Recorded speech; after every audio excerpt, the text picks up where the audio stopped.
नमस्कार मित्रांनो, ऐका हो ऐका या मराठी पॉडकास्टमध्ये मी अनामिका तुमच्या सगळ्यांचे मनापासून स्वागत करते.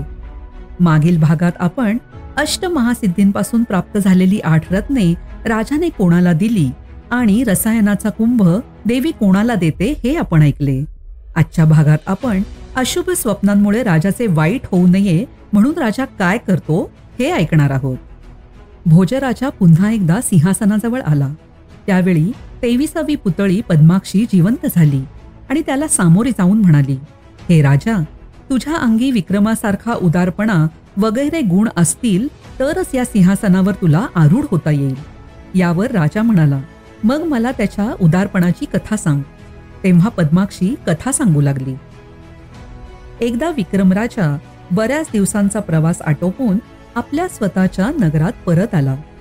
त्यावेळी नागरिकांनी त्याचे स्वागत करण्यासाठी मोठा उत्सव केला.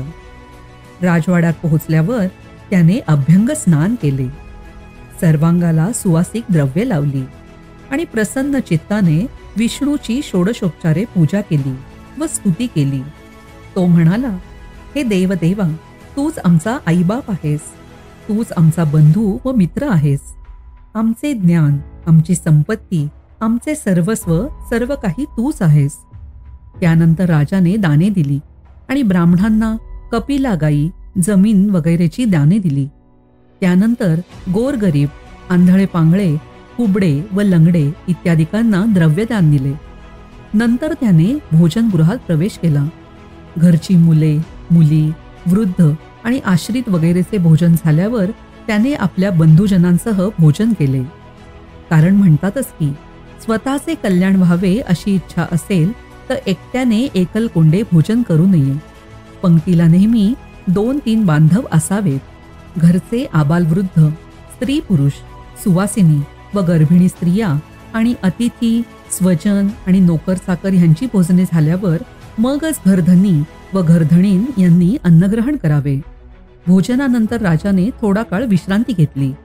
म्हणतातच की भोजनानंतर जो लगेच आसनस्थ होतो त्याची मेदबुद्धी होते.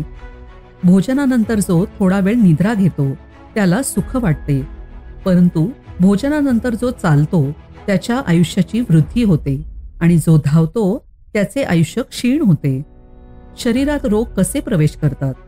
फार पाणी प्यायल्यामुळे किंवा अनियमित आहारामुळे किंवा दिवसा झोप घेतल्यामुळे किंवा रात्री जागरण केल्यामुळे किंवा मलमूत्रांचा अवरोध केल्यामुळे रोग उत्पन्न होत असतात. सायंकाळी संध्यावंदन व भोजन केल्यानंतर विक्रमराजा आपल्या शय्यागारात गेला. शीतल चंद्रकिरणाप्रमाणे शोभणारा स्वच्छ पलंगपोस त्याच्या बिछाण्यावर पसरला होता. त्यावर कुंद, मल्लिका वगैरेची फुले विखुरलेली होती. त्या मंचकावर राजाने झोप घेतली. पहाटे त्याला स्वप्न पडले की आपल्या सर्व अंगाला रक्तचंदनाचा लेप केलेला आहे. आपण एका प्रचंड रेड्यावर बसलो आहोत व दक्षिणेकडे जात आहोत. हे स्वप्न पूर्ण होताच राजा दचकून उठला आणि त्याने अरिष्टांची शांती व्हावी म्हणून विष्णूचे स्मरण केले. सकाळी संध्या वंदन वगैरे कामे उरकून त्याने सिंहासनावर आरोहण केले आणि ब्राह्मणांना बोलवून त्यांना या स्वप्नाचा वृत्तांत सांगितला. हा वृत्तांत ऐकून दरबारातील ज्योतिषी दुःखी झाले. त्यावेळी ते विद्वान ज्योतिषी म्हणाले, हे राजा, स्वप्ने 2 प्रकारची असतात, शुभ आणि अशुभ. म्हणतातच की गाय, बैल किंवा हत्ती आणि मंदिर, वृक्ष किंवा पर्वत शिखर यावर आरोहण करावे. रक्त किंवा विष्ठा यांचा शरीराला लेप होणे आणि अयोग्य व्यक्तीशी संभोग करणे अशी दृश्ये स्वप्नात पाहणे शुभ असते. त्याचप्रमाणे काटेरी झाडावर चढणे किंवा राख, साप, डुक्कर आणि माकड यांचे स्वप्नात दर्शन होणे शुभ मानलेले आहे. शिवाय गाढव, उंट, रेडा किंवा वाघ यांच्यावर आपण आरोहण केलेले आहे असे ज्याला स्वप्नात दिसले त्याचा 6 महिन्याच्या आत मृत्यू ओढवणार यात शंका नाही. तसेच रात्रीच्या पहिल्या प्रहरात पडलेल्या स्वप्नाचे फल 1 वर्षात मिळते. दुसऱ्या प्रहरात पडलेल्या स्वप्नाचे फळ 8 महिन्यात मिळते व तिसऱ्या प्रहरात पडलेल्या स्वप्नाचे फळ 3 महिन्यात मिळते. पहाटे पडलेले स्वप्न 10 दिवसांच्या आत फळ देते आणि गायी सोडण्याच्या वेळेस पडलेल्या स्वप्नांचे प्रत्यंतर तात्काळ येते. या सर्व लक्षणांवरून असे अनुमान निघते की राजा, तुला पडलेले स्वप्न अशुभ आहे.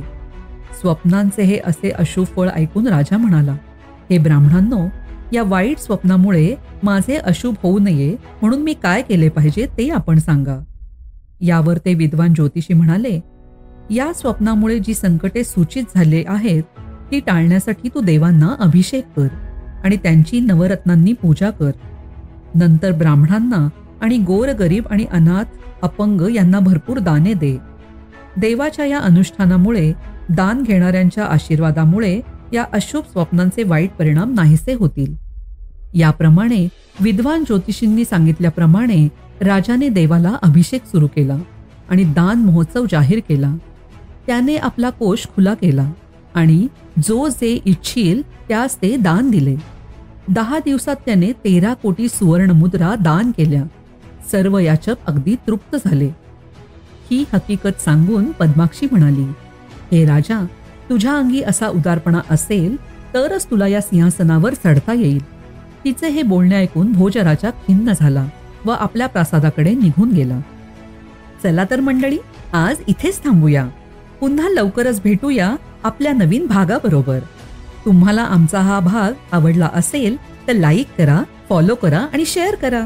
आणि हो, ऐका हो ऐका या मराठी पॉडकास्टच्या इंस्टाग्राम, फेसबुक आणि यूट्यूब पेजवर हा भाग तुम्हाला कसा वाटला हे कळवायला विसरू नका. तोपर्यंत ऐकत रहा ऐका हो ऐका मराठी पॉडकास्ट. धन्यवाद.